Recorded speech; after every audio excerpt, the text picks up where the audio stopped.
How you doing, everybody? Welcome back. Today we're going to be discussing how to pick the best toolbox for you. Okay. If you guys get value from this video, please hit the like button. It helps with the YouTube algorithm, and let me know any other questions you guys have in the comment section below. Let's get into it.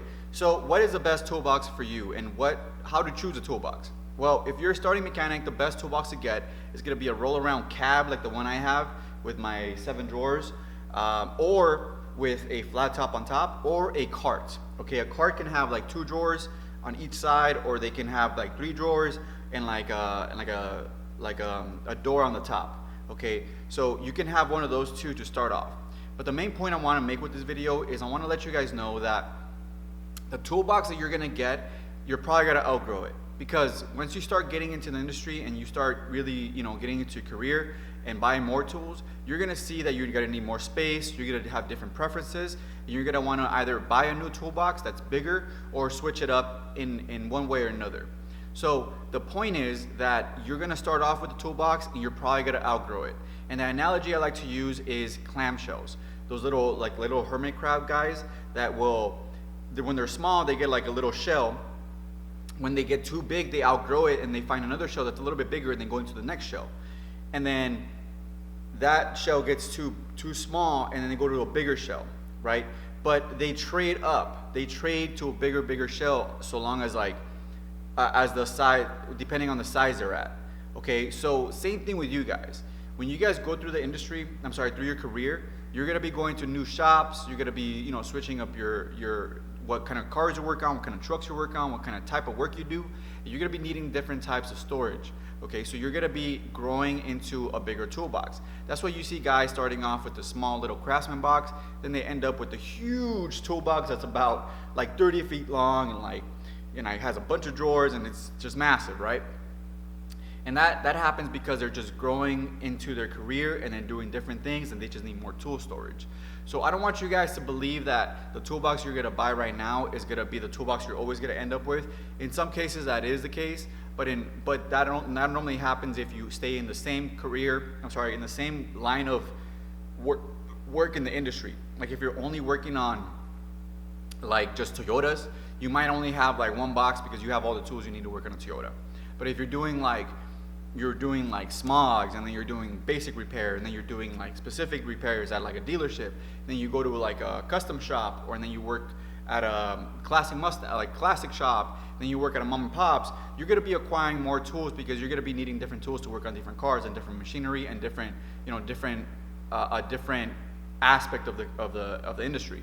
So you're going to be growing because you're going to be working on different cars. So if that is the case, you're going to be growing into a bigger toolbox. So do not believe that you're going to buy a toolbox and that's going to be the last one you're going to get. It's not, more than likely. So what I recommend for you guys is to buy a toolbox that you can be resold, okay? And you're buying it used. I always recommend you guys buy your toolboxes used, because more than likely, especially if you're young, if you're young, you're probably gonna outgrow that toolbox and you're gonna get a bigger one. So I would recommend that you buy like a nice snap-on one for like a couple grand, and then you can resell it when you're ready and pretty much get your money back. That has been mostly the case that I've seen.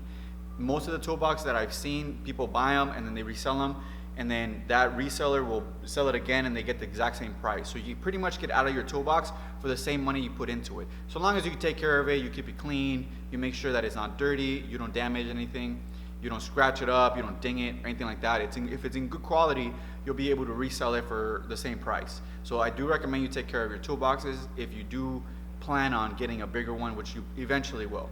So that is the main point of this video, is knowing that whatever toolbox you're gonna get at that moment is probably not gonna be the last one, because you're gonna move shops, your needs are gonna change, and you're gonna be doing different things. So understand that you're probably gonna outgrow it. So don't worry too much about buying the right toolbox.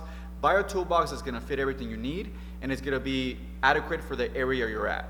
So if you're gonna be at a big shop that has maybe 15 bays, and it's pretty long walk from one end to the other, you're gonna need a toolbox that's gonna be easy to roll around. So you gotta be, and then like pretty compact so you get around everything. Unless you have your own bays and you don't have to walk across a shop. But in that case, you're gonna need a standalone toolbox with a little cart, so you can take your tools from your big box into the car, and you can work on the car and come back to your big box. So it just depends on what you're working with. If you're working on a really small shop and everything's really compact, you're not gonna be able to get a huge box in there and roll it around all the time. You're probably gonna need like a little cart, something pretty small, so you can maneuver around the cars and around everybody that's working, so you can get to your workstation and get that work done. Okay, but the size of the box has to be smaller because everything's so compact in that shop. So it depends on your situation, but understand that you're probably gonna outgrow your box. So my box, my big box, my black box, that one has been great for me on every situation I've ever been in, mainly because I've worked at many different shops, and I understand that this is the best versatile box for all shops. Now, a lot of you guys have like the carts, which is great, but I swear by this box because even my shop is pretty small, and I can still get around everything. Even if I'm working on 4 cars and I got 4 cars in the shop, when I was really busy, I was able to maneuver that box everywhere, and there was never an issue. Sometimes I would have to raise the car up and like go underneath the car, but like most of the time it was pretty good. So understand that you're probably gonna outgrow your box, which is completely okay. Okay? Hope this video helped, and if it provided value to you, please hit the like button. I really appreciate you guys watching. I'll talk to you guys later. Take care. It's running here. Okay. Clear? Beautiful. They're a little round. And then move the little square.